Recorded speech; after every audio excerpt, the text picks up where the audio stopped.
The Arizona State Militia is a 501c nonprofit organization that functions as a non-sanctioned state defense force in the state of Arizona.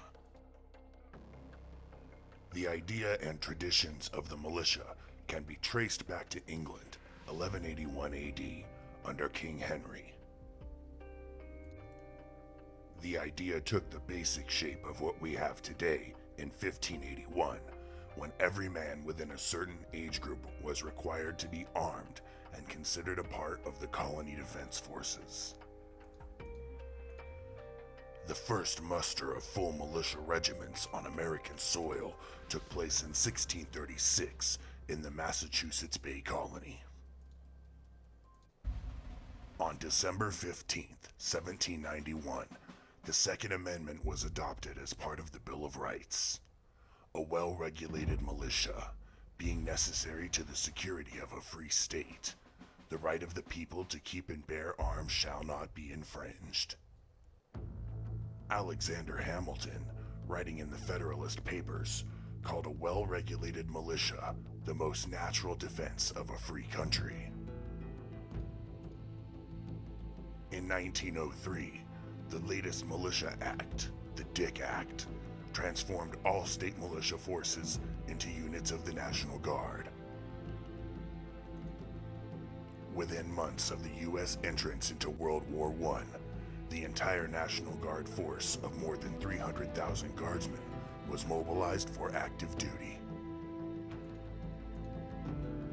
Deprived of their National Guard units and concerned about sabotage and espionage attempts on the mainland, governors began to call for the creation of home defense forces or organized state militias. The Home Defense Act of 1917 permitted the states to raise home defense forces in cases where the National Guard had been federalized. By December 1917, 8 months after the U.S. entered the war, 42 states had formed home guards or state defense forces with a total force strength of approximately 100,000 men. After World War I, most SDF units were disbanded, but they were revived again during World War II, growing to 150,000 members in 46 states and Puerto Rico.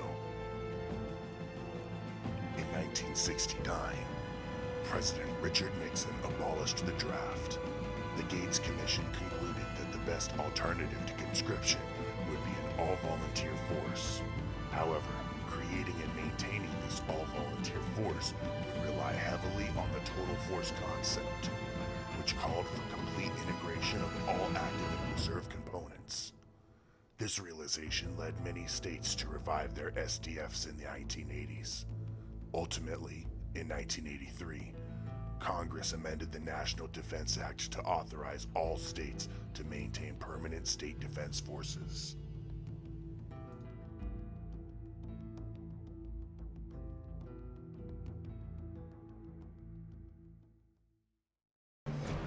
Today, 23 states and territories have state militias, most commonly known as state defense forces. State defense forces provide governors with a cost-effective, vital force multiplier and resource, especially if state National Guard units are deployed out of state. After 9/11, the New York Guard, New York Naval Militia, and New Jersey Naval Militia were activated to assist in response measures, recovery efforts, and critical infrastructure security. An estimated 2,274 SDF personnel participated in support of recovery efforts during Hurricane Katrina. SDF personnel were activated in at least 8 states, including Texas, Maryland, Virginia, and Tennessee. SDFs have also offered critical infrastructure protection. In Operation Noble Eagle, the Homeland Defense and Civil Support operation after 9/11, the Alaskan SDF aided in the efforts to protect the Alaska Oil Pipeline.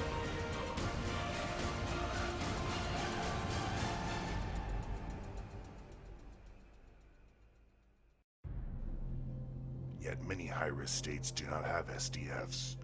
Judging from more than 50 years of data on natural disasters, certain states face a predictable high risk of experiencing a natural disaster.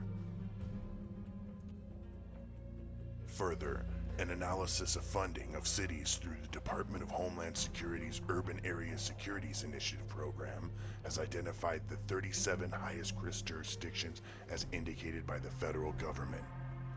Of these high-risk states, Arizona, Florida, Hawaii, Illinois, Missouri, North Carolina, and Pennsylvania lack SDFs. But in Arizona, we have come to understand the importance of readiness and the speed in which disasters can manifest. Our unique geographical location yields unmatched requirements for an SDF, and Arizona State Militia functions to fulfill those requirements. We are an all-volunteer force, funded by community donations and consisting of self-funded volunteers. Our instructors carry real certifications and verifiable experience. Our volunteers are average, everyday American patriots who feel the need to respond to our state's call. Guided by our decorated veteran instructors, these volunteers learn at their own pace the skills required to function as competent and professional citizen soldiers.